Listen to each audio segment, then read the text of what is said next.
29 मार्च 2025 ये एक ऐसी तिथि है जिस तिथि में मीन राशि में कुछ बड़े योग बनने जा रहे हैं। पंचग्रही संयोजन बनेगा। कलयुग के राजा राहु का साम्राज्य यहां पर स्थापित होने जा रहा है। राहु के प्रभाव में ये 4 बड़े ग्रह रहने वाले हैं, जिसके कारण इन समस्त ग्रहों का प्रभाव निश्चित रूप से प्रभावित होगा। क्योंकि 29 मार्च को जब शनिदेव का परिवर्तन मीन राशि में हो जाएगा तो वहां पर पहले से ही सूर्य, बुध, शुक्र इनके साथ शनि का योग बनेगा, जो राहु के प्रभाव में होंगे। तो राहु के जब प्रभाव में ये सारे के सारे ग्रह पहुंचेंगे तो निश्चित रूप से समस्त राशि के जातकों पर इन परिस्थितियों का कुछ बड़ा प्रभाव पड़ने वाला है। कुछ सकारात्मक परिवर्तन होंगे, कुछ बड़े लाभ मिल सकते हैं, परंतु बहुत कुछ समस्या का योग भी बन रहा है। जय श्री गणेश। नमस्कार, मैं आचार्य संजय द्विवेदी। मेरे समस्त प्रबुद्ध दर्शकों का मेरे चैनल पर हार्दिक स्वागत है। प्रिय दर्शकों, वर्ष 2025 में 46 दिन का जो समय आने वाला है, 29 मार्च से लेकर 18 मई के बीच में, ये लगभग 46 दिन जो अत्यंत विकट समय है। विकट समय इसलिए कहा जा रहा है क्योंकि ये सब राहु के प्रभाव में होने वाला है। परंतु यदि हम समस्त अवलोकन करते हैं तो यहां पर हमें समझ में आएगा कि जिस समय ये परिवर्तन होगा उस समय सूर्यदेव 15 डिग्री पर होंगे, बुध 4 डिग्री पर होंगे, शुक्राचार्य 6 डिग्री पर होंगे। जब शनिदेव परिवर्तन करके जाएं तो इनका 0 डिग्री पर बल प्राप्त होगा तथा इस समय पर राहु 2 डिग्री पर आ चुके होंगे। अर्थात राहु के जो राशि परिवर्तन का समय निकट आ चुका होगा। मृत अवस्था में राहु जाने वाले होंगे। तो प्रारंभिक समय में राहु का शनि पर बहुत अच्छा प्रभाव नहीं पड़ पाएगा, बहुत कोई बड़ी समस्या यहां पर नहीं होगी। और शनिदेव भी प्रारंभिक समय में अस्त अवस्था में रहेंगे, तो जिसके कारण कोई बड़ा यहां पर असाध्य योग नहीं बनने वाला। क्योंकि जब भी राहु का शनि के साथ संयोजन बनेगा तो यहां पर अनप्रेडिक्टेबल योग बनता है, समस्याग्रस्त योग बनता है। सूर्य को ग्रहण लगता है, बुध को जड़ दोष बनता है, शुक्राचार्य को ये दूषित कर देते हैं, जिसके कारण इन समस्त ग्रहों के कार्यकत्व में निर्बलता आ जाती है। आज मैं इन 46 दिनों का संपूर्ण विश्लेषण पूर्ण तर्क के साथ करने जा रहा हूं। आज वृषभ राशि का ये संपूर्ण आकलन मैं करने जा रहा हूं, जहां पर वृषभ राशि के जो स्वामी है शुक्राचार्य, जो लग्न तथा षष्टम के स्वामी होकर लाभ भाव में गोचर कर रहे हैं। यहां पर सूर्य, बुध और राहु के साथ इनका संयोजन बना हुआ है।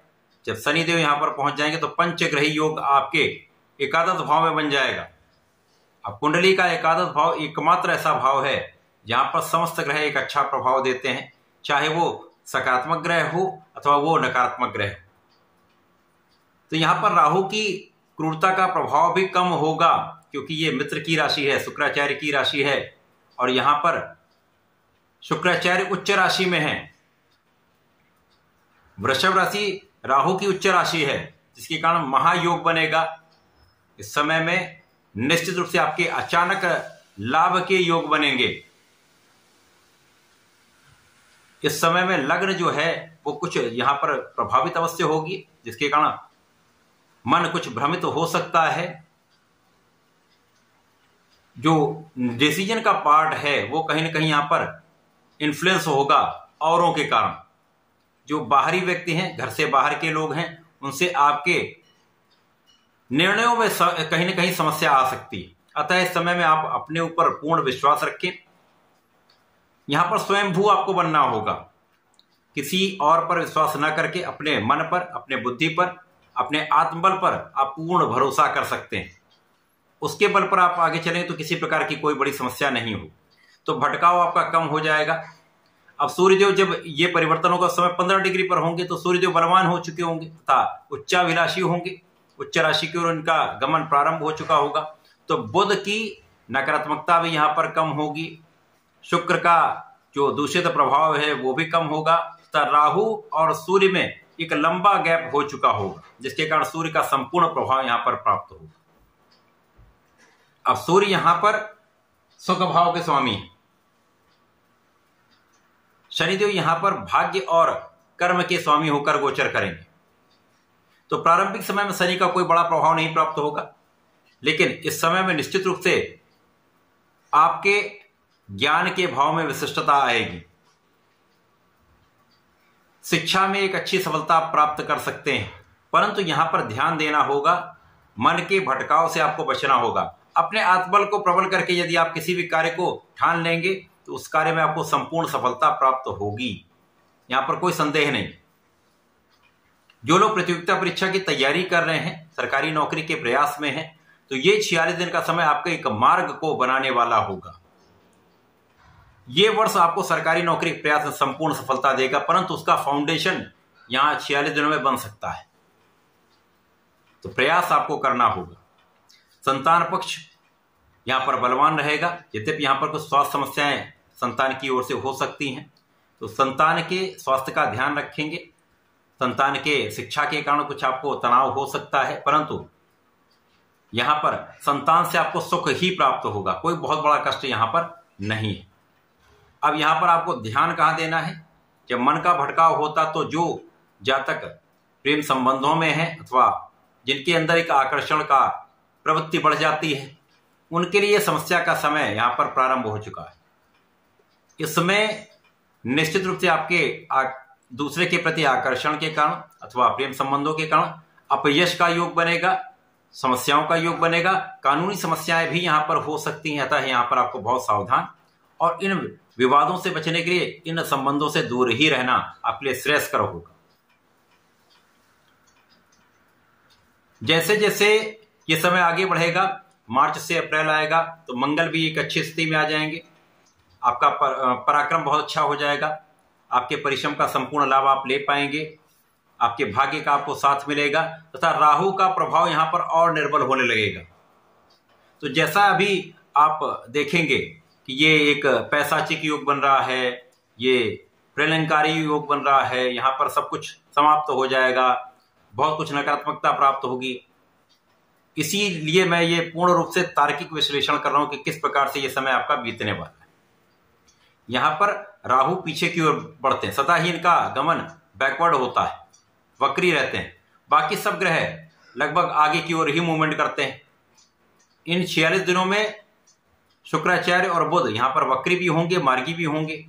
सूर्य आगे बढ़ रहे हैं, तो सूर्य का बल बुध और शुक्र की निर्बलता को दूर करेगा, और जैसे जैसे शनि आगे बढ़ेंगे तो शनि का बल बढ़ेगा, क्योंकि शनि के पॉइंट्स बढ़ेंगे और राहु मृत अवस्था की ओर आएंगे। तो यहां पर महा कष्ट का योग तो नहीं बन रहा है, परंतु कुछ आकस्मिक समस्याएं या बाधक ये चीजें अवश्य हो सकती हैं। कुछ बाधाएं ऐसी आ सकती हैं जो कार्य आपका आज होना और 4 दिन बाद हो, या अचानक ही स्वास्थ्य के समस्याओं के कारण आप उतना परिश्रम न कर पाए, ये समस्याएं होंगी। लेकिन ये अलग अलग भावों पर राहु का जहां जहां प्रभाव मिलेगा उन पर ही ऐसा योग बनेगा। अब जैसा यहाँ प्रेम संबंधों के कारण समस्या होगी तो आपका पढ़ाई यहाँ पर डिस्टर्ब हो जाएगी, या आप किसी कार्य क्षेत्र में वहां पर आपका कार्य क्षेत्र डिस्टर्ब होगा, तो यहाँ पर आपको संभलना है, ध्यान देना है। इसी प्रकार से यहाँ जीवन साथी के साथ सामंजस्य बनाकर चलना हो। जीवन साथी के साथ सामंजस्य बनाएंगे, मतभेद दूर करेंगे, तो दूसरे के कारण जो भ्रम का भाव उत्पन्न हो रहा है वो दूर होगा। किसी अन्य के कारण जो समस्याएं उत्पन्न हो रही उनका निराकरण आप कर पाए। जैसे जैसे ये समय 18 मई की ओर आगे बढ़ेगा, राहु अत्यंत निर्बल हो जाएंगे, शनि का प्रभाव बढ़ जाएगा। जब ये 18 मई का समय आएगा तब तक शनिदेव 5 डिग्री पर होंगे, जो एक अच्छा प्रभाव देने वाला होगा। तो इस समय में आपका भाग्य अत्यंत प्रबल होने लगेगा, भाग्य का संपूर्ण साथ मिलने लगेगा। और जब आप परिश्रम भी अच्छा करते हैं, भाग्य का साथ मिल जाता तो आपके कार्य सिद्ध हो जाते हैं। तो जो सरकारी नौकरी का मैंने बोला है वो भाव आपका अत्यंत प्रबल होने लगेगा। शिक्षा में संपूर्ण सफलता मिलेगी, उच्च शिक्षा में आप अच्छा कर पाएंगे। यदि उच्च शिक्षा के लिए आप प्रयत्न कर रहे हैं तो वहां पर आपको सफलता मिलेगी, अच्छा इंस्टीट्यूशन आपको प्राप्त हो सकता है। इसी प्रकार से कर्म क्षेत्र में आ रही बाधाएं यहां पर दूर हो जाएंगी। जो लोगों का असहयोग मिल रहा था, जो लोगों के प्रति आपके मन में नकारात्मकता थी, या लोगों के मन में आपके प्रति जो नकारात्मक भाव था वो दूर हो जाएगा, भ्रम दूर हो जाएगा, सब समस्याएं दूर हो जाएंगी, आप अच्छा कोऑर्डिनेट करके आगे बढ़ पाएंगे। तो ये समय 46 दिन का वृषभ राशि के जातकों के लिए लग्न को प्रबलता देने वाला होगा, आपके अंदर ऐश्वर्य वैभव की प्राप्ति कराने वाला होगा, आपको सुखों का लाभ कराने वाला होगा, धन संपदा का अर्जन कराने वाला होगा। परंतु यहां पर वाद विवाद से बचने के लिए अपनी वाणी पर नियंत्रण रखना होगा, सोच विचार कर बात करनी होगी।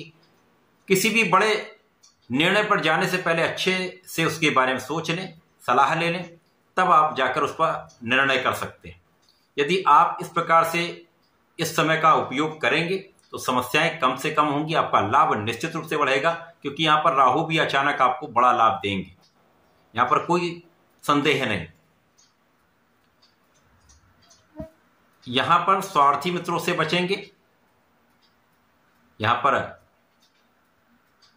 अच्छे मित्रों का साथ लेंगे, उनकी सलाह लेंगे, समस्याएं कम से कम हों। घर के बड़ों का आदर करेंगे, गुरुओं का सम्मान करेंगे, तो राहु भी एक अच्छा प्रभाव यहां पर देने वाला होगा। तो इस पूरे समय में आपको नियमित रूप से भगवान भोलेनाथ की आराधना करनी चाहिए। नमः शिवाय पंचाक्षर मंत्र का नित्य कम से कम 108 बार जप अवश्य कर लें तथा प्रत्येक शनिवार को भगवान संकर मोचन का दर्शन करें, उनके चरणों से टीका अपने मस्तक पर लगाएं, ओम हम हनुमते नमः का 27 बार जप कर लें, विशेष लाभ मिलेंगे। राहु का प्रभाव भी कम होगा, शनि का प्रभाव मिलेगा, अच्छे लाभ आप यहां पर प्राप्त कर पाएंगे, आपका मनोबल बहुत अच्छा रहेगा तथा इस समय का संपूर्ण उपयोग आप कर पाएंगे। तो ऐसा करके समय का उपयोग करें, लाभ लें। धन्यवाद, नमस्कार।